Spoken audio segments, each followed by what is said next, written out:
Bismillahirrahmanirrahim. Alhamdulillahi rabbil alamin, wassalatu wassalamu ala rasuli rabbil alamin, nabiyyina wa habibina wa qudwatina Muhammad ibn Abdillah wa ala alihi wa sahbihi wa man walah, amma ba'd. Alhamdulillah, kita teruskan pengajian kita dalam tafsirul Quran juzuk yang ke-10, surah At-Taubah, surah yang ke-9. Sambungan kita ayat yang ke-31. Ayat 31, tafsir pimpinan Ar-Rahman edisi Jawi, muka surat 349.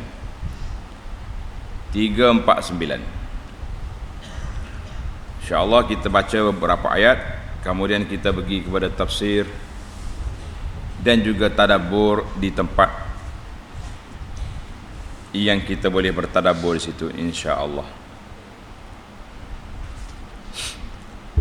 A'udzu billahis samii'il 'aliim minasy syaithaanir rajiim. يريدون أن يطفئوا نور الله بأفواههم ويأبى الله إلا أن يتم نوره ولو كره الكافرون. هو الذي أرسل رسوله بالهدى ودين الحق ليظهره على الدين كله ولو كره المشركون. يا أيها الذين آمنوا إن كثيرا من الأحبار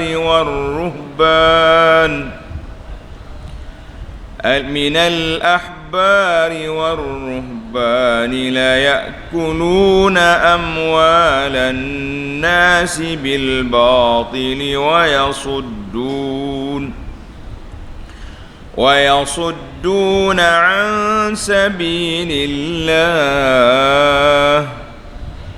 والذين يكنزون الذهب والفضة ولا ينفقونها في سبيل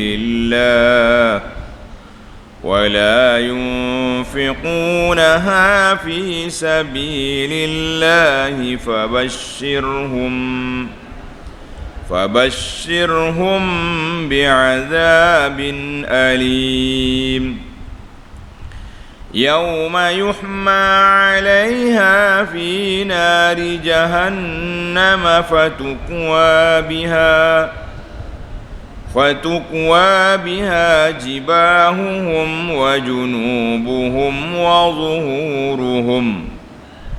هذا ما كنزتم لأنفسكم فذوقوا ما كنتم تكنزون.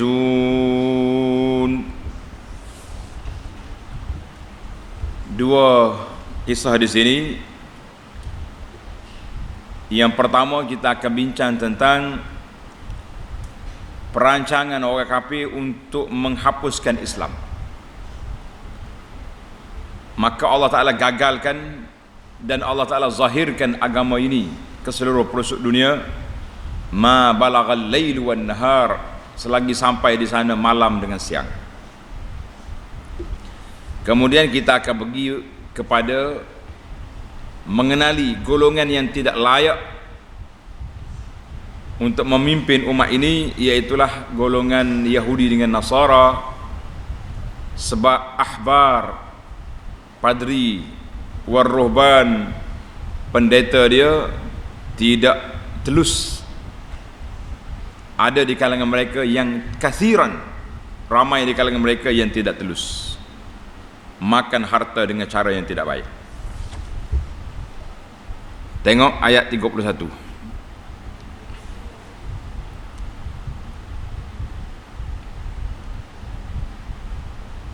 Ayat 32. Ayat 32.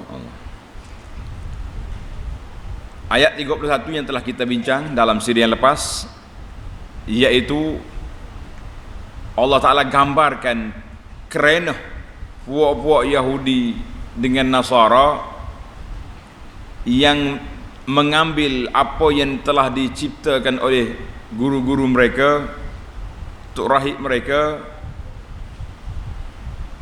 maka itu dianggap sebagai Tuhan selain daripada Allah, maknanya ketaatan di dalam perundangan.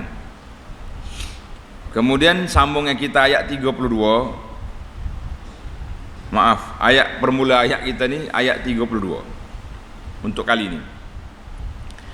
Yuriduna an yutfi'u nurallahi biafwahihim. Mereka hendak memadamkan cahaya, yakni agama Islam, cahaya Allah, yakni agama Islam, dengan mulut mereka, sedang Allah tidak menghendaki melainkan menyempurnakan cahayanya, sekalipun orang-orang kafir tidak suka akan yang demikian. Ayat ini Allah Ta'ala peringatkan kepada kita, menceritakan kepada kita bahawa orang-orang ahlul kitab ini cuba nak memadamkan agama Islam ini dengan mulut-mulut mereka yang mengeluarkan kata-kata bohong, dusta, reka-rekaan. Tapi Allah Subhanahu Wa Ta'ala tetap akan menzahirkan agama ini, walaupun dibenci oleh orang kafir. Orang kafir tak sedap benci, rugi, kan? Rugi. Munasabah ayat dalam ayat yang lepas yang kita dah baca, bahawa banyak di antara perjalanan agama mereka itu tidak bersandarkan kepada kebenaran. Dahlah dia punya pegangan tak betul, ada hati pula nak memadamkan agama Islam ini. Dua pengakar dia. Maka Allah telah menegaskan di sini awal-awal lagi, jangan cuba-cuba. Yahudi dengan Nasara yang nak membatalkan Islam dengan mulut kamu, dengan tulisan-tulisan kamu, dengan protokol-protokol kamu yang kamu ciptakan, tak usah duduk bergerak. Sebab Allah Ta'ala dalam suratul Saf ayat 8 Allah gambarkan perkara yang sama. Yuriduna liyutfi'u nurallahi biafwahim. Mereka nak padamkan cahaya agama Allah Ta'ala dengan mulut mereka. Wallahu mutimmu nurihi walau karihal kafirun. Allah Ta'ala tetap akan menyempurnakan agama ini walaupun dibenci oleh buah-buah kafir. Orang kafir benci, tak jadi. Jadi tak jadi? Tidak akan jadi. Tengok dalam ayat ni, ayat 33 yang kita baca tadi, walau karihal musyrikun, kan? Dalam ayat suratul Saf Allah kata walau karihal kafirun, musyrikin, kafir, adik-beradik kembar itu. Bukan kata kembar siam, dia kata. Allahu Akbar. Wa ya'ballah illa an yutimma nurahu walau karihal kafirun. Sedang Allah tidak menghendaki melainkan menyempurnakan cahayanya, sekalipun orang-orang kafir tidak suka akan yang demikian. Tak boleh. Dakwah Nabi ini berterusan berjalan sehinggalah sampai ke Hajjatul Wada. Lagi 3 bulan nak wafat Nabi sallallahu alaihi wasallam, Allah Taala sebut al-yauma akmaltu lakum dinakum wa atmamtu alaikum ni'mati wa raditu lakumul Islam madina. Hari ini aku telah sempurnakan perjalanan agama kamu. Sempurna sudah. Rukun Islam 5 sudah lengkap. Dakwah-dakwah yang lain, akidah tauhid, Nabi kita telah menyampaikan seluruhnya. Iklan putus hubungan dengan kafir sudah diiklankan bara'ah pada tahun yang ke-9. Maknanya sudah sempurna di sini. Alhamdulillah. Walau karihal kafirun, walaupun orang kafir tak mau. Tak boleh, tak sedut, tak boleh lah. Benda dah boleh, benda dah selesai, jangan cuba-cuba nak kacau lagi kita, kan? Sebab apa tak boleh? Tengok dalam ayat 33. Huwallazi arsala rasulahu bil huda wa dinil haqq. Allah lah yang telah mengutus Rasulnya Muhammad sallallahu alaihi wasallam dengan membawa petunjuk dan agama yang benar. Jangan duduk buah orang lain tu. Hak bawa agama ni siapa? Allah. Kalau Allah Ta'ala yang bawa, mu nak padam cahaya Allah? La, tidak akan mungkin. Bukan sakat tak padam. Allah kata apa? Ialah yang esa yang mengutuskan Rasulnya Muhammad sallallahu alaihi wasallam yang membawa ilmu yang bermanfaat, yang merangkumi iman dan juga syariat dari sudut ibadatnya, dan amalan-amalan soleh yang lain, akhlak yang mulia, budi pekerti yang baik. Itu semua ajaran Nabi sallallahu alaihi wasallam. Itu mana dinal haq, akidah, syariat dan muamalat. Muamalat maksud kita sini akhlak, muamalat sama-sama kita, jangan duduk main. Maka Allah Ta'ala sudah gambarkan kamu tak akan mampu, buat kafir, untuk dimenangkan.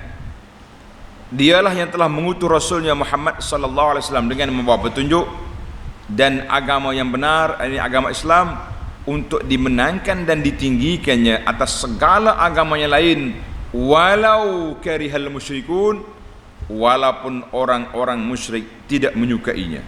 Mu suka tak suka, jangan duk tanya. Tengok sini. Kata di ulama tafsir, di antaranya Ar-Razi, dia kata la dina bi khilafil Islam. Tidak ada agama yang sempurna yang diiktiraf lain daripada Islam. Dan semua agama di atas dunia ini wa qad qaharahum muslimun, mereka telah pernah dikalahkan oleh umat Islam. Ini fakta sejarah, tanda. Wa zahru alaihim fi ba'dil mawad. Mana kalau kita tak boleh nak qada, hapuskan, benterah semua sekali, tak boleh. Tapi kita telah boleh menang di beberapa tempat. Beberapa tempat. Contohnya, ini tanda pelajar. Umat Islam telah mengalahkan Yahudi dan telah mengeluarkan mereka daripada biladil Arab, negeri Arab. Awal-awal lagi Nabi kita ijla' Bani Qainuqa, Bani Nadir, halakwa. Kemudian Bani Quraizah telah dibunuh.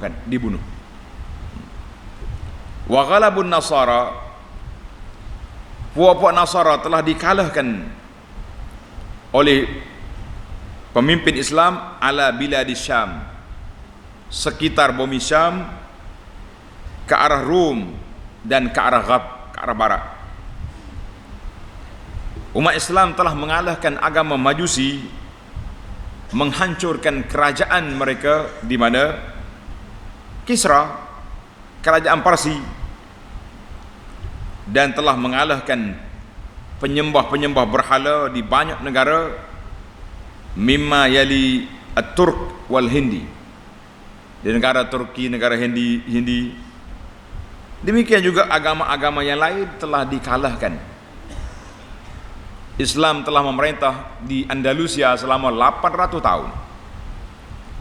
Bila kita lemah, Allah Ta'ala uji dengan kekalahan kita sementara. Dan insya Allah kita yakin dengan apa yang telah disebut oleh Nabi sallallahu alaihi wasallam, bahawa umat Islam sekali lagi akan menang, intisar. Dia panggil al-malhamatul kubra, peperangan besar di antara orang Yahudi, orang Islam dengan Kristian di akhir zaman. Bahkan Yahudi hari ini yang berkumpul di Palestin, di bumi Syam, untuk apa? Untuk senang mereka akan dibunuh di akhir zaman Sebagaimana hadis Nabi sallallahu alaihi wasallam telah bersabda, umat Islam ini akan bunuh Yahudi di Palestin walaupun mereka bersembunyi di sebalik pokok dan batu. Pokok akan bercakap, ya muslim, hadza yahudiyyun qalfi fata'ala faqtulu. Ini Yahudi di belakang aku ni, mari bunuh. Nabi kata kecuali sejenis pokok nama dia gharqat, ini pokok tali baru Yahudi, tak mau cerita. Allahu akbar. Ya. Maknanya kemenangan Islam telah pun terselar di seluruh dunia, ya, dan pengikut agama lain telah mengikut kita. Itulah di antara yang telah dijanji oleh Allah Azza wa Jalla. Dalam hadis yang diriwayat oleh Sayyidah Aisyah radhiyallahu anha, dia kata dia dengar Rasulullah bersabda, la yadhhabul lailu wan nahar hatta tu'badal lat wal uzza. Tidak akan hilang malam dengan siang ni, mana tak berlaku kiamat, sehingga orang-orang di kawasan Arab akan sembah berhala balik. Allahu akbar, nas'alullah salamah. Kata Aisyah, faqultu ya Rasulullah in kuntu la'azunnu hina anzalallah huwa allazi arsala rasulahu bil huda. Aku bila turun ayat Quran ini bahawa agama ini sempurna akan meretah dunia semata terus. Kata Nabi sallallahu innahu sayakunu min dzalika ma sya'allah la. Nabi kata akan berlaku silih berganti. Kita menang, lepas tu akan mari pula satu masa orang kafir ini akan sembah berhala di kawasan itu, kemudian dibersihkan balik. Di zaman Sayyidina Isa ibnu Maryam bila turun daripada langit di akhir zaman, dibersihkan semua, dipatahkan salib-salib dan babi dihapuskan. Kemudian pada waktu itu Islam dalam keadaan aman damai, alhamdulillah, dunia dalam keadaan aman. Hadis ini dalam Muslim. Dalam hadis Tauban radhiyallahu anhu, sabda Nabi sallallahu alaihi wasallam, innallaha zawaliyal ard. Allah Taala kecilkan bumi ni untuk aku tengok. Macam kita hari ni, bumi besar ke kecil? Kecil. Kita boleh tengok dalam Google Earth. Tengok, duduk sini Malaysia. Tunjuk dengan jari, ini duduk di sini negara Mekah, ini negara barat. Kecil. Maka Allah Taala zawaliyal ard. Kecil bumi depan Nabi. Mana zaman Nabi tu kalau nak kira boleh kata ada dah alat-alat Google yang boleh tengok bumi ni. Cara mukjizat dia lah. Fara'aitu masyariqaha wa magharibaha. Aku tengok timur dengan barat. Wa inna ummati sayablughu mulkuha ma zuwiyali minha. Umat aku akan sampai kerajaan dia kepada di mana tempat yang telah aku tengok. Masya-Allah, tabarakallah. Hadis ini juga dalam Muslim. Dan hadis Khabbab yang sangat masyhur, Nabi kita bersumpah, Nabi kata wallahi la yatimmanna hadzal amru, akan sempurna Islam ini akan tersebar dalam seluruh dunia ini. Itu sumpah Nabi. Hadis yang Tamimud Dari radhiyallahu anhu, dia kata dia dengar Rasulullah sallallahu alaihi wasallam bersabda, la yablughanna hadzal amru ma balagal lailu wan nahar. Islam ini akan sampai ke tempat di mana sampainya malam dengan siang, sampai. Wala yatrukullahu baita madarin wala wabarin illa adkhalahu Allahu hazadin.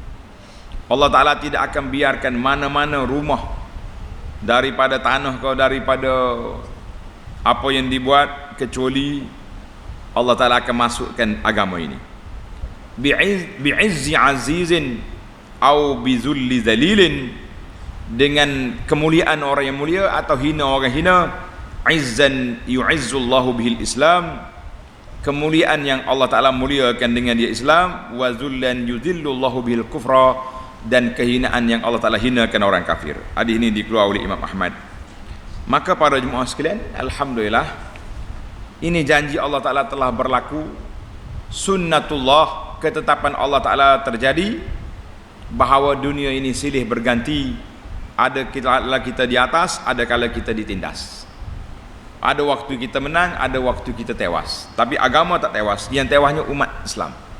Karena kelemahan kita, kelaraan kita, kealpaan kita, Allah Ta'ala uji kita.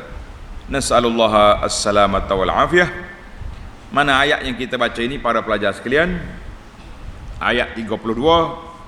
Huwallazi arsala rasulahu bil huda. Kan? Ayat 33 ini juga menunjukkan busyra, khabar gembira daripada Allah, dan nak menguatkan semangat pejuang-pejuang Islam bahawa Allah Ta'ala jamin kemenangan ini tetap akan berlaku. Allahu Akbar. Kemudian Allah sebut, Allah Ta'ala bangkit, huwallazi arsala rasulahu bil huda. Tanda ini tadabbur. Bil huda, maka dengan petunjuk yang dibawa manusia akan mengenali kebenaran. Melalui jalan Nabi, wahyu yang dibawa, Al-Quran dan Sunnah, kita tahu manakah yang benar. Wa dinil haq, dan agama yang benar itu sendiri iaitulah amalan yang kita kena buat. Kita nak buat amal kena ada ilmu. Bila ada ilmu kena beramal. Al-huda wa dinil haq, dua benda yang dibawa oleh Nabi sallallahu alaihi wasallam. Siapa beramal tanpa ilmu, maka dia jadi macam Nasara, puak-puak ruhban, puak-puak dalin yang sesat, iaitulah puak-puak Nasara yang mereka sendiri mereka tak ikut wahyu yang telah ditetapkan oleh Allah Azza wa Jalla. Maka ketetapan Allah Ta'ala itu satu ketetapan yang telah tetap, bahawa pertolongan Allah Ta'ala tetap akan datang. Alhamdulillah.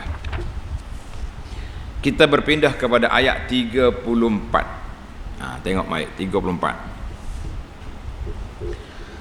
Ya ayyuhalladzina amanu inna katsiran minal ahbari warruhban la ya'kuluna amwalan nasi bil batili wa yasudduna an sabilillah. Wahai orang-orang yang beriman. Ini dalam ayat ini ada dua cerita. Satu, perangai tok rahib, pendeta, padri. Kemudian kita pergi pula kepada masalah menyimpan harta. Allah ingat pada kita, wahai orang yang beriman, sesungguhnya ramai di antara pendeta-pendeta, orang panggil padri-padri. Allah kata apa sini? Katsiran, ramai. Maknanya ada juga yang golongan qillah, golongan yang baik-baik yang sedikit ada, tapi majoritinya apa dia? Hak ramainya ni perangai dia. Perangai berapa? Perangai tak juru. Ini masalah kita. Inna katsiran, ramai di kalangan mereka yang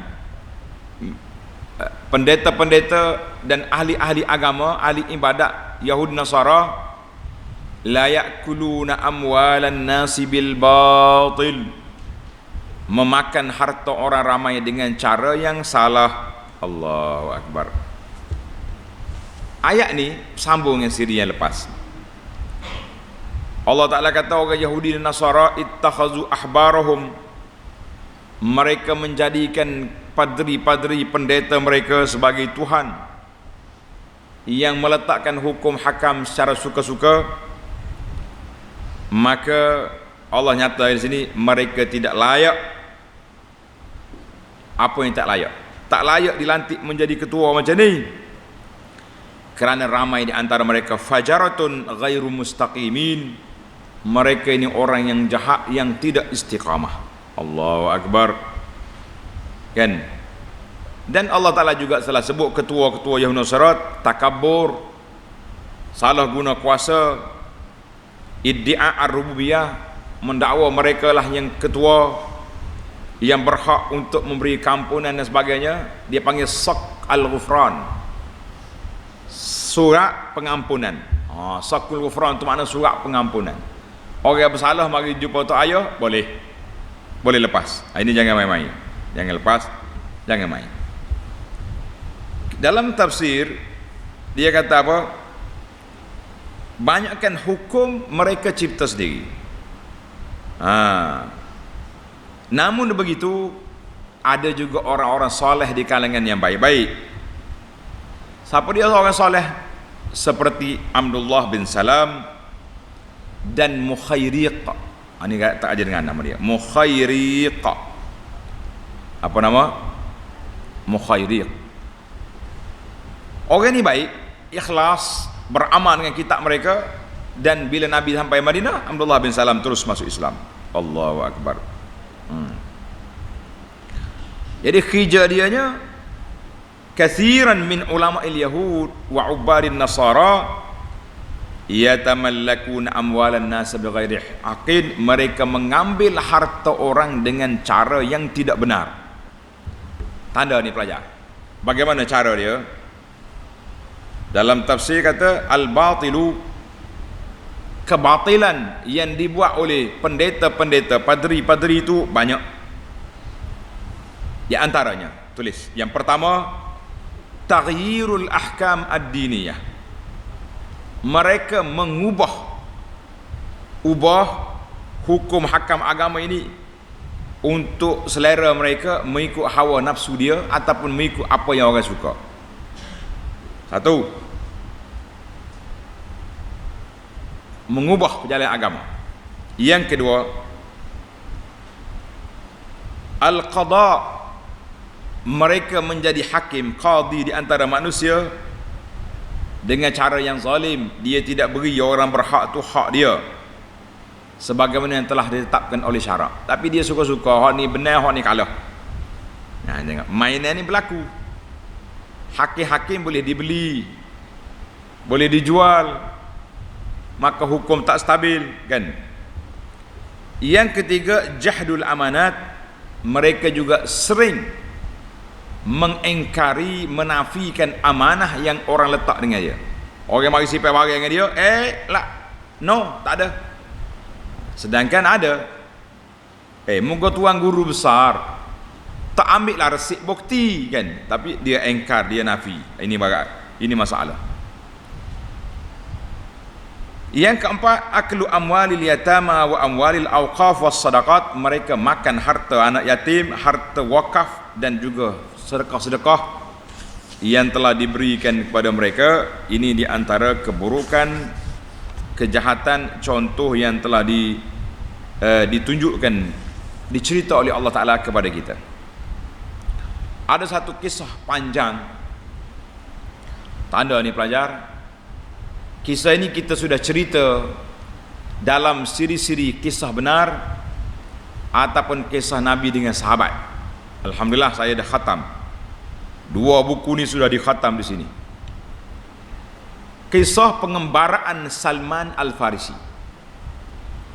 Salman Al-Farisi dengan Salman, dia ni berhijrah mencari kebenaran. Jadi dia hiduplah di padri, di gereja. Orang mari derma untuk agama, wakaf, padri ni ambil emas dengan perak, duit ni dia simpan dalam tempayan. Salman duduk sehinggalah padri ni mati. Orang mari puja lah, Tok Syekh besar mati. Salman kata, sabar, mari sini ikut aku. Pergi tengok dalam store dia, Masya Allah, penuh tempayan duit-duit orang yang derma. Dia salah guna, dia tidak infak fisabilillah. Duk simpan ke dia, pakar apa tidak, apa pun tak. Maka masyarakat pada waktu Kristian, Nasara pada ketika itu ambil mayat dia ni, campak, sebab baru terserlah, terdedah keburukan dia. Panjanglah kalau kita nak cerita, memang menarik para pelajar sekalian, tapi masa kita sangat terhad. Maknanya Allah Ta'ala sebut di sini, la yakuluna amwalan nasi bil batil. Mereka makan harta orang dengan cara batil. Berapa jenis tadi? Dengan cara mengubah hukum, dengan cara qadi yang belot, yang tidak telus, ambil harta orang. Yang ketiga, dengan cara mengingkari amanah yang diberikan. Dan yang keempat, makan harta-harta baitul mal, harta anak yatim, harta wakaf. dan juga sedekah-sedekah yang disampaikan. Ini perangai mereka. Allahu Akbar. Satu, jahat.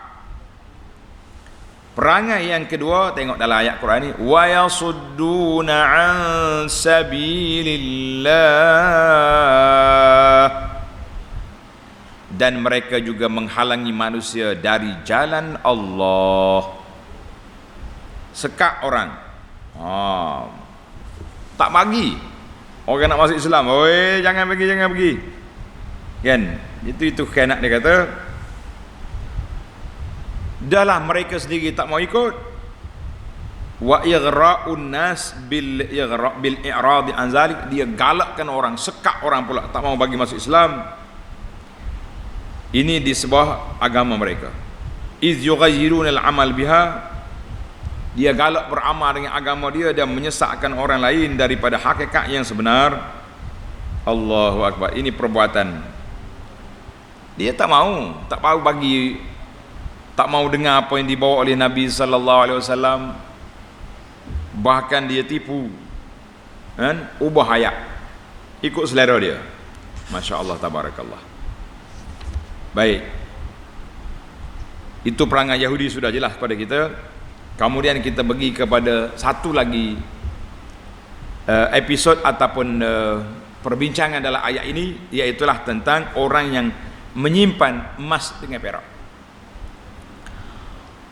وَالَّذِينَ يَكْنِزُونَ الذَّهَبَ وَالْفِضَّةَ وَلَا يُنْفِقُونَهَا فِي سَبِيلِ اللَّهِ فَبَشِّرْهُمْ بِعَذَابٍ أَلِيمٍ. Dan orang-orang yang menyimpan emas dengan perak dan tidak membelanjakannya pada jalan Allah, maka khabarkanlah kepada mereka dengan balasan azab seksa yang tidak terperi sakitnya. Ayat ini mari mana? Ayat ini duduk di celah, diselepas daripada ayat pendeta Yahudi dengan Nasara makan harta dengan cara batil. Kan? Maknanya walaupun ayat ini memperingat kepada kita, walaupun orang tu hebat setara mana, kalau dia tak telus, dia tidak betul, maka tak betul lah dia tu. Jangan duduk percaya ke dia, kan? Tengok, Allahu Akbar. Bila ketua-ketua ni rusak, maka rusak hak lain. Satulah kita bimbang hari ni. Banyak tempat-tempat orang buka mahak tahfiz tu, mahak tahfiz ni. Kita tengok ada pelajar ke tidak? Pelajar tak ada pelajar. Nah, tapi iklan tu besar, dia menyebabkan sumbangan mari banyak. Tapi buat ke telus, kata telus. Pasal itulah kalau kita nak bagi sumbangan, kena semak dululah, pergi melawat tempat tu sendiri, ke tengok apa ajaran yang dia bawa, betul ke budak yang duk hafal Quran ataupun duk hafal benda lain. Ada setengah ni kita pergi tempat majlis, tengok budak-budak ni tanya, mari mana? Dia sebut mari tempat sekian. Apa yang kamu buat? Kaduk pergi ni lah, ada majlis mari ke duduk jadi ke juru-juru gitu saja. Ngapa Quran 5-6 tahun duduk situ, tak tahu berapa surah yang ingat. Ini antara lah. Baik, itu sebagai satu pengajaran daripada apa yang telah dibuat oleh orang-orang dulu. Nah, yang pentingnya ayat Quran ini kata orang yang simpan emas dengan perak, kemudian tidak keluar. Ada setengah ulama kata, sebahagian ulama kata ayat ini telah dimansuhkan dengan ayat sedekah, khuz min amwalihim sadaqatan tutahhiruhum wa tuzakkihim biha. Dia kata sudah mansuh, tapi ramai ulama kata la, ayat ini muhkamatun la naskha fiha. Ayat ini tetap tidak dimansuh. Tidak dimansuh. Sebab apa? Sebab ayat ini turun pada larangan orang yang tak keluar zakat. Bukan larangan mengumpul harta yang halal. Ingat baik-baik. Jangan pula kata, tengok walladzina yaknizuna az-zahaba, orang yang menyimpan emas dengan perak. Maknanya aku ni tak boleh simpan emas dengan perak lagi ni kak. Nah, Allah Ta'ala murka, Allah Ta'ala akan azab dia pada hari akhirat. Kata ulama, bukan itu maksudnya menyimpan tak keluar zakat. Tanda, menyimpan tidak keluar zakat, itu yang betulnya. Maka oleh kerana ayat ini turun mutaakhir selepas peperangan Tabuk, kan? Tabuk ni sudah tahun yang ke-9. Pada waktu itu waktu sangat susah, sangat gawat, bajet tak cukup. Maka Allah Ta'ala turun ayat Quran ini nak mencela puak-puak munafikin yang banyak harta tapi tak mau infak, tak mau keluarkan zakat dan sebagainya. Ini ayat yang betulnya. Mana ayat ini tidak mansuh. Tidak mansuh. Kalau kita simpan emas dengan perak dengan cara yang halal tak apa, tapi kena keluar zakat. Kena keluar zakat, itu yang penting dalam perjalanan kita ini. Kalau tak keluar zakat, ada emas dengan perak. Saya tak ada emas, saya ada duit kertas, samalah tu. Pelajar-pelajar kena ingat, duit kertas ini di zaman kita ini sudah dikira ganti nilai daripada emas dengan perak. Sebab tu zakat kita berbeza-beza. Tahun ni nisab zakat 15,000, kan? Beberapa tahun dulu nisab zakat 10,000. Kenapa? Sebab dia tengok nilai emas, naik turun emas tu, itulah nilai dia. Kadar zakat tak bertukar, kan? 85 gram emas tu, tapi harga dia berbeza. Maka duit kertas hari ni menjadi nilai kepada emas.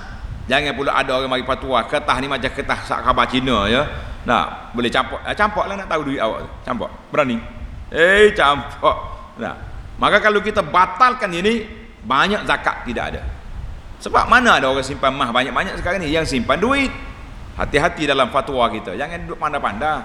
Ini dia panggil mencelarukan masyarakat. Apabila hukum yang telah diittifak, diputuskan ahli ulama-ulama fatwa seluruh dunia, tiba-tiba kita condemn gitu saja. Ini sangat berbahaya. Baik. Orang tak keluar zakat ni apa jadi? Arahan Allah Ta'ala sebut di sini sangat bahaya. Yauma yuhma 'alaiha fi nari jahannam fatuqwa biha jibahuhum wa junubuhum wa zuhuruhum hadza ma kanaztum li anfusikum fadhuqu ma kuntum taknizun. Orang yang tak keluar zakat, iaitulah pada hari dibakar emas dan perak dan harta itu dalam neraka jahanam. Macam mana dibakar? Dijadikan stereka. Tahu stereka? Stereka, emas tu macam stereka, kita duduk stereka baju, gosok. Lalu diselar dengannya dahi mereka dan rusuk mereka serta belakang mereka. Sebab apa? Dalam ayat Quran ni kata dahi, rusuk, belakang. Sebab apa? Ini dipanggil ayat kita tadabbur. Sambil dikatakan kepada mereka, inilah apa yang telah kamu simpan untuk diri kamu sendiri. Oleh itu rasakanlah azab dari apa yang telah kamu simpan itu. Merasa dirilah mudah nyepes lama ke ni barangnya. Masya Allah, tabarakallah. Dalam hadis Abu Hurairah, sabda Nabi sallallahu alaihi wasallam, ma min sahibi dhahabin wala fiddatin la yuaddi minha haqqaha. Mana-mana orang yang menyimpan emas dengan perak, mana simpan harta yang tidak keluar zakat, maka pada hari kiamat esok suffihat lahu safaih, dijadikan macam striker lah, senang kita guna bahasa mudah kita ingat. Maka dipanaskan dengan api neraka, kemudian di striker, digosok muka dia, dahi dia, rusuk dia dan belakang dia. Setiap kali sejuk panah balik. Allahu Akbar. Sebab apa? Tuhan sebut 3 tempat. Tanda pelajar. Sebab apa dia sebut 3 tempat? Sebabnya orang-orang yang tak keluar zakat ni, kalau kita pergi minta zakat, dia keruk dahi. Mana zakat awak? Nah, dia buat keruk dahi. Perak. Malaikat gosok dahi dia dengan emas. Lepas tu dia pusing, tak mau bagi. Baru gosok usut. Lepas tu dia paling belakang, tak mau bayar zakat. Allah Ta'ala gambar yauma fatukwa biha jibahuhum wa junubuhum wa zuhuruhum. Keruk dahi, pusing tubuh, paling belakang. Malaikat gosok lalu, ambil ni. Wah, tak mau bayar zakat. Masya-Allah, tabarakallah. Ini sangat berbahaya. Dalam hadis Nabi sallallahu alaihi wasallam, Nabi kata, "Ma min sahibi ibilin wala baqarin wala ghanamin." Mana-mana tuan unta, tuan lembu, tuan kambing tak keluar zakat, illa uqida laha yaumal qiyamati biqa'i qarqar. Maka lembu tu akan mari tanduk dia, bom. Unta mari tanduk dia, mari pijak dia. Sebab apa? Mu toke tak keluar zakat dulu di peru aku. Binatang ni ambil tindakan. Allahu akbar. Masya-Allah, tabarakallah. Dan dalam hadis lagi, hadis-hadis sahih belaka ni, Nabi kata apa? Man atahu Allahu malan falam yu'addi zakatah. Siapa dia Allah Taala beri harta, dia tak keluar zakat, mustilalahu maluhu syuja'an aqra. Allah Taala akan jadikan harta dia tadi macam ular yang botok kepala. Sebab apa botok? Sebab terlalu bisa racun dia. Nauzubillah. Lahu zabibatan, mata dia timbul merah. Yutawwiquhu yaumal qiyamati, dia akan belik tuan dia. Dia kata, inilah harta kamu yang tak bayar zakat dulu. Panjanglah. Panjang. Timbul lagi dalam ayat ini juga, sebahagian ulama mengatakan zakat emas dengan perak termasuklah emas huliyil mar'ah. Dia panggil zakatul huli. Barang-barang perhiasan wanita ni kena zakat ke tak kena zakat? Mazhab Syafi'i kata perhiasan yang kita pakai, maka dia tak kena zakat. Ada sebagian ulama kata mengikut uruf, kalau lebih banyak kena zakat. Kalau zakat pakai harian, duduk apa ni, duduk hot tu ya, duduk mari jak bola lagi, tu pun sakam mak dia bui, dia kata tak kena zakat. Tapi mazhab Hanafi dia pegang dengan ayat ni, dengan ayat walladzina yaknizuna az-zahaba wal fiddata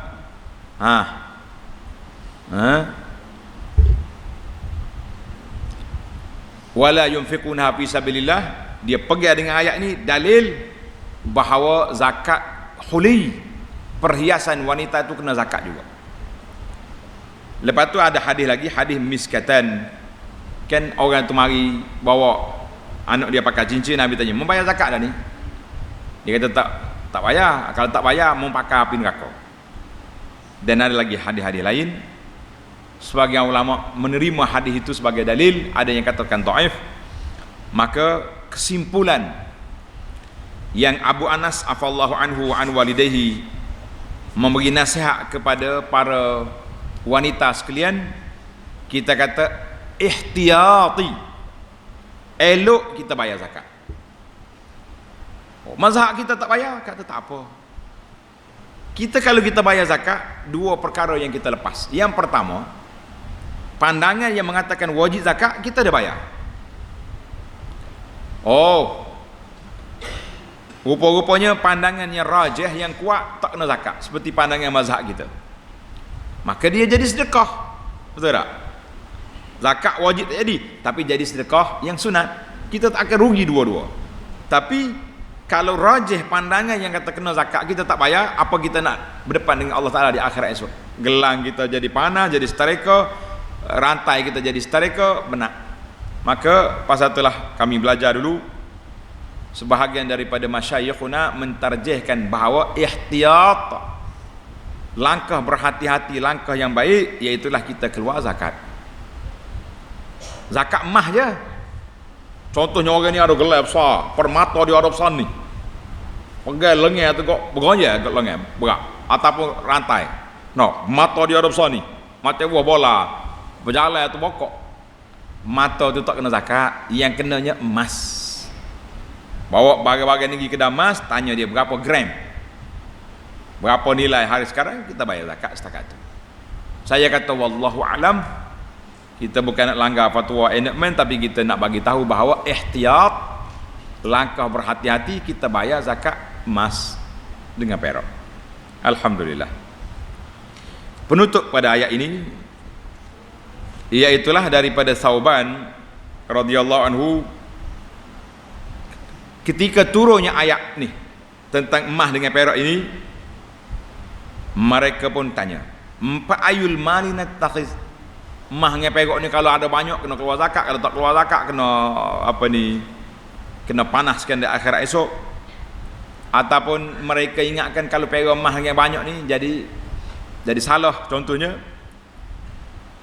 duk bicara apa dia, qala Umar bin Khattab kata, fa ana a'lamu lakum zalik, mari aku tanya undang-undang ni. Fa awda'a ala ba'idihi, dia pun letak atas unta dia pergi jumpa Nabi sallallahu alaihi wasallam. Kata Thauban, wa ana fi athari, aku apa ni, dia ikut belakang Nabi, jumpa Nabi. Dia kata, ya Rasulullah, ayul mali nattakhizu, dengar ni, harta mana kita nak simpan, tak menyusahkan kita, harta mana, harta manakah kita nak simpan yang tidak menyusah kita di dunia, tak menyusah di akhirat. Faqala, kata Nabi sallallahu alaihi wasallam, liyattakhiz ahadukum qalban syakiran wa lisanan zakiran wa zaujatan mu'minatan tu'inu ahadakum ala amril akhirah. Allahu akbar. Nabi kata, memilikilah hati yang bersyukur, hati bersyukur, walisanan zakiran, dan lidah yang saya sebut nama Allah Ta'ala, zaujatan mu'minatan, pergi cari isteri yang mukminah, yang beriman, yang boleh membantu kamu untuk membuat persiapan ke akhirat. Nabi kata, inilah harta yang cukup bernilai, yang berharga. Perak emas dengan perak, kalau tak keluar zakat kena denda. Rumah kita pun orang nak curi sebab banyak harta. Tapi kalau kita ada hati yang syukur, lisan yang berzikir, isteri yang mukminah, inilah kanzun, gedung simpanan yang cukup besar. Hari ini dikeluar oleh Imam Tirmizi, Ibnu Majah, dan juga Imam Ahmad dengan sanad yang hasan. Alhamdulillah. Para jemaah sekalian, insya-Allah kita akan sambung perbincangan kita dalam ayat yang ke-36. Tanda ayat 36, inna iddatash syuhuri indallahi 12 syahran fi kitabillah. Dalam CD yang akan datang insya-Allah. Subhanakallahumma wa bihamdika asyhadu an la ilaha illa anta astaghfiruka wa atubu ilaih. Wa sallallahu ala nabiyyina Muhammad wa ala alihi wa sahbihi ajma'in walhamdulillahi rabbil alamin.